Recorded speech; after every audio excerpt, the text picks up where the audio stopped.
नमस्कार, मी सागर जोशी. TV9 मराठीमध्ये आपलं स्वागत. आणि बुलेटिनच्या सुरुवातीलाच एक महत्त्वाची बातमी आहे.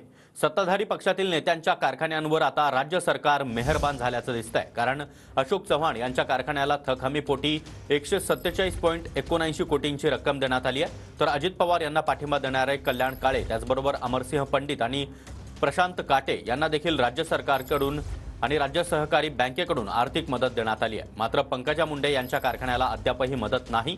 तर संग्राम थोपटे, अशोक बापू पवार यांच्या कारखान्यांना देखील मदत देण्यात आलेली नाही.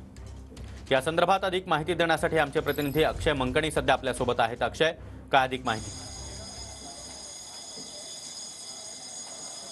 सागर, खरं तर गेल्या 4 महिन्यांपासून संपूर्ण सत्तेतल्या नेत्यांच्या सहकारी साखर कारखान्यांना जी आहे ती मदत जी आहे, थक हमी मदत जी आहे ती राज्य सरकारच्या शिखर बँकेकडनं आणि त्याचसोबत NCDC केंद्राची जी संस्था आहे, NCDC राष्ट्रीय कोऑपरेटिव्ह निगम संस्था यांच्याकडनं भाजप नेत्यांच्या साखर कारखान्यांना आर्थिक मदत जी आहे ती 100% देण्यात आलेली असल्याचं सध्या तरी समोर येत आहे. अशोक चव्हाण जे आत्ताच अलीकडेच काँग्रेसमधून भाजपमध्ये गेलेले आहेत, त्यांच्या सहकारी साखर कारखान्याला जवळपास 147 कोटी रुपयांची मदत करण्यात आलेली आहे. तर अजित पवार जे राज्याचे उपमुख्यमंत्री आहेत आणि सध्या भाजपसोबत आहेत, त्यांच्या समर्थक नेत्यांच्या सहकारी साखर कारखान्यांना देखील मदत करण्यात आली आहे. त्याच्यामध्ये प्रशांत काटे असतील, अमरसिंह पंडित असतील, कल्याणराव काळे असतील, ह्या नेत्यांची खरं तर नावं आहेत. आणि हे पश्चिम महाराष्ट्रातले हे सर्व साखर कारखाने आहेत आणि त्यांना आर्थिक मदत देण्यात आली आहे. त्याचसोबत NCDC जी राष्ट्रीय कोऑपरेटिव्ह निगम संस्था आहे, त्या संस्थेकडून भाजपच्या नक्कीच अक्षय,